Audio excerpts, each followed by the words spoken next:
What's going on, Jerome's? So it's clear, well, it always has been clear that JJ McCarthy is the quarterback of the future for the Minnesota Vikings. But behind him, the cupboard's relatively bare at the quarterback position. Slinging Sammy Darnold signed with Seattle. Nick Mullins signed with Jacksonville. Daniel Jones signed with the Colts.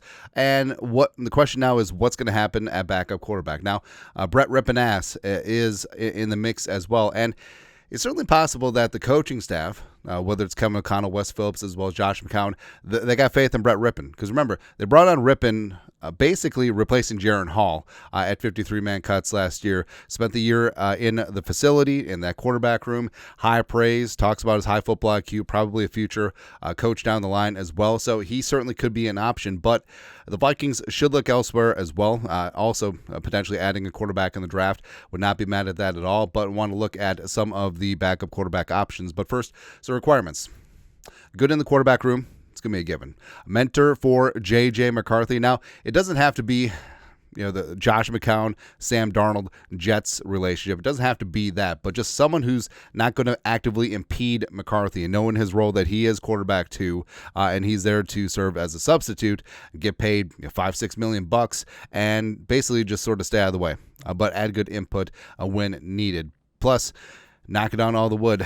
Hopefully it's not necessary. But if they do have to hit the field in place of J.J. McCarthy, they can operate the offense. And generally, you want a veteran backup who can take care of the football. But here's a couple things. So there's a big difference between throwing interceptions and putting the ball at risk because you're just sloppy and careless versus you simply don't have the arm talent. Like maybe you know all the decisions, but you just don't have the rope. J.J. McCarthy has a hose for an arm. It's been a while since we used that one. But there's a big difference between knowing where to go with the ball and just not having the talent for it versus just being like YOLO. We saw that with Nick Mullins.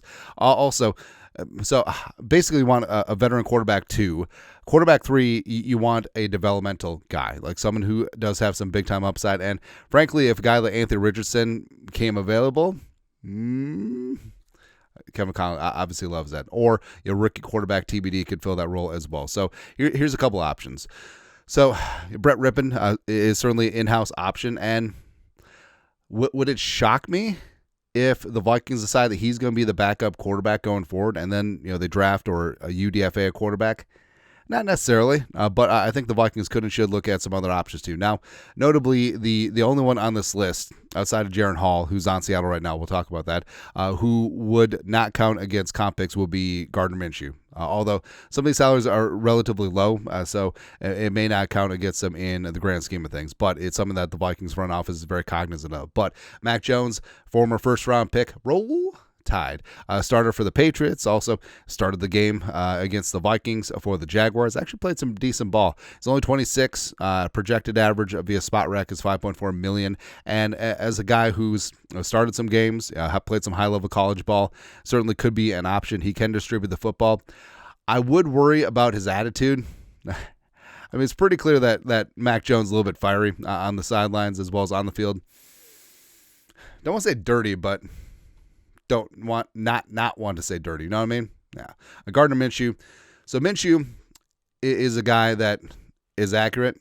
Worked in the air raid system with Mike Leach. Been bounced around a little bit also with Jacksonville. Also started for the Colts last year with the Raiders. Maybe not so much. But in terms of a veteran backup who has been pressed into duty before, just said duty, and you feel comfortable with, sure, Minshew could be that guy. Cooper Rush from Dallas is interesting. So he spent basically his career backing up Dak Prescott, the pride of Central Michigan. Now, he has had a chance to spot start. He whooped the Vikings' ass a couple times. But he's only 31. $5 million bucks certainly could be worth it. Marcus Mariota, former number 2 overall pick. Ironically, to Jameis Winston, who's next on this list. But he's 31, does have some mobility, has been bounced around as a backup for a while now. After being drafted by the Titans, I ended up in a couple spots, notably the Raiders, as well as was Jaden Daniels' backup last year. So, I mean, I wouldn't mind Mariota. I think that I know that Jameis Winston would be fun because he's hilarious, but he's a freaking liability. We talked about how quarterbacks can turn the ball over. Sometimes they do it just because they're not talented enough. Sometimes they do it because they don't care. Jameis is both.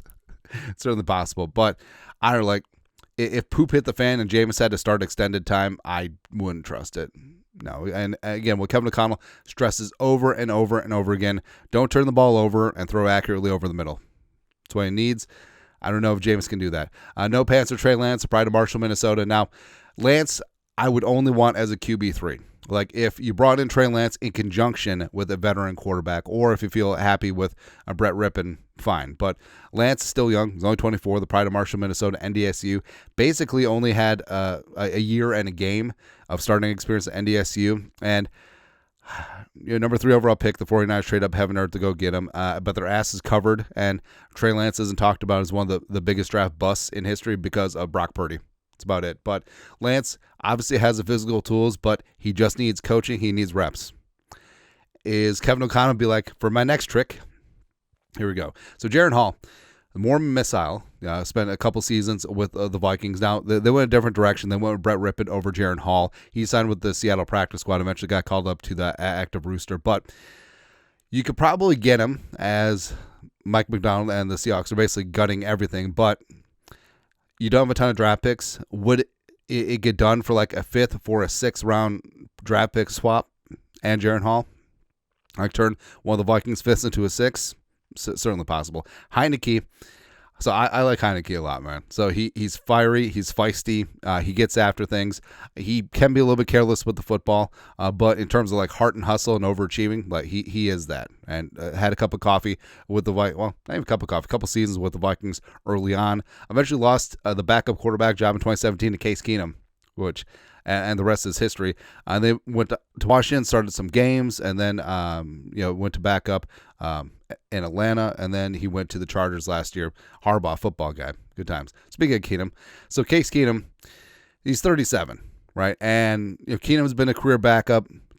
Amazing 2017 season aside, and yeah, he did start for Denver and then Washington, but I mean, he's basically a journeyman backup quarterback. Plus, I love that he's in the backup quarterback commercial. That's awesome. Now, seeing these numbers, I don't want to pay Case Keenum $6 million, but if that number is lower, we'll see. And then you got Drew Lock, 28, former second-round pick out of Mizzou. Didn't work out with the Broncos, backed up Daniel Jones and the Giants last year, lost his job to Tommy DeVito, which is funny. But Lock, I don't know. It's hard to really get amped up about quarterbacks that are bad, even though, yes, you know that they're going to be a backup. But basically, so who would I want?